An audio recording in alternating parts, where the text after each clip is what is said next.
Continuando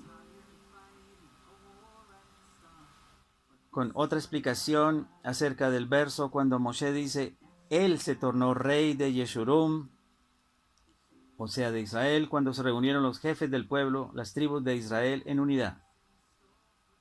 La explicación es, en el texto hebreo, la frase cuando se reunieron los jefes del pueblo, las tribus de Israel en unidad, puede leerse también cuando se reunieron los números del pueblo, las tribus en unidad, donde números alude al censo de los israelitas, un censo en su rol de suma total de individuos aislados, constituye al menos en ese sentido un factor de unidad del pueblo censado.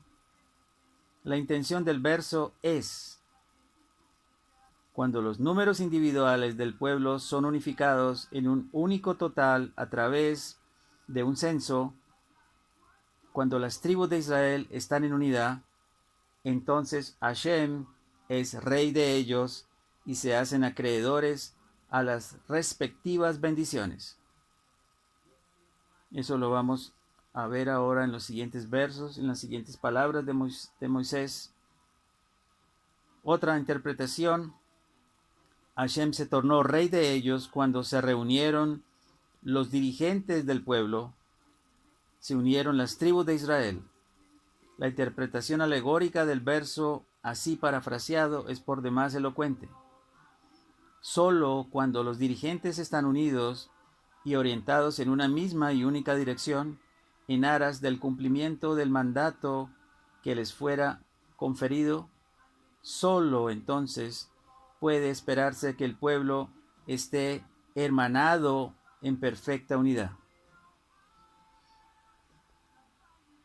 Ahora Moisés bendice a Rubén y dice, viva Rubén en este mundo y no muera en el mundo venidero, que su gente sea incluida en el censo.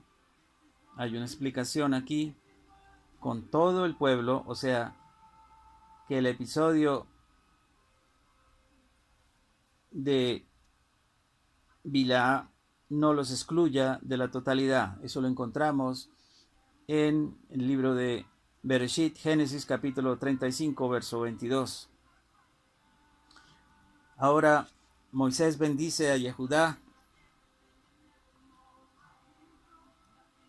y dice Moisés,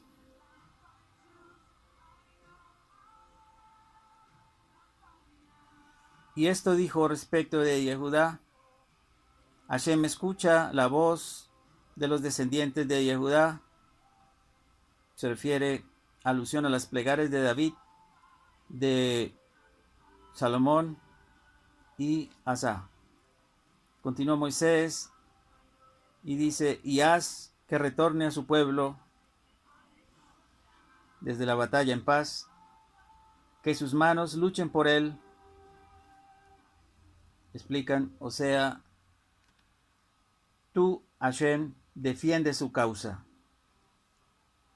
Y termina esta bendición de Moshe y Yehudá diciendo, tú, Hashem, sé su ayuda contra sus enemigos. Ahora Moshe bendice a Leví y dice, respecto de Leví dijo, tus Tumim y tus Urim, esto lo encontramos en el libro de Shemot, Éxodo capítulo 28, verso 30, sean para tú hombre piadoso, explican, o sea, para los sacerdotes.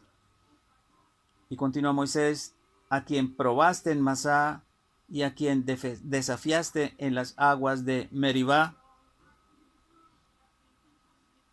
Recordamos aquí que Meribá hace referencia a esas aguas de disputa que están en el libro de Shemot, capítulo 17, verso 7. Y vemos como los levitas, tribu madre de los sacerdotes, tuvieron el mérito de haber sido los únicos que no participaron del reclamo del pueblo ante la falta de agua. Esto lo encontramos en el libro de Bamidbar, Números, capítulo 20, versos 1 hasta el 13. Continúa Moisés: los levitas dijeron de su padre y de su madre: no les doy favoritismo. A sus hermanos desconocieron y a sus mismos hijos ignoraron, pues cuidaron tu palabra y tu pacto preservarán.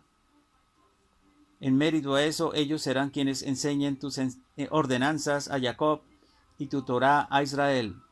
Ellos pondrán incienso ante ti y ofrendarán sacrificios sobre tu altar.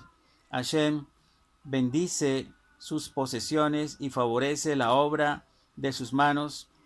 Quiebra los lomos de sus oponentes y que sus enemigos no se levanten más. Hay una explicación acerca de los méritos de los levitas y dice: cuando a los levitas se les encargó arremeter contra el pueblo por haber idolatrado al becerro de oro, cumplieron su misión fielmente sin otorgar favoritismo ni siquiera a sus parientes más cercanos. Los levitas siempre cuidaron la palabra de Hashem, de no idolatrar a falsos ídolos, y siempre cuidaron el pacto de Hashem, pues mientras el resto del pueblo no circuncidaron a sus hijos nacidos durante la travesía por el desierto, los levitas sí lo hicieron.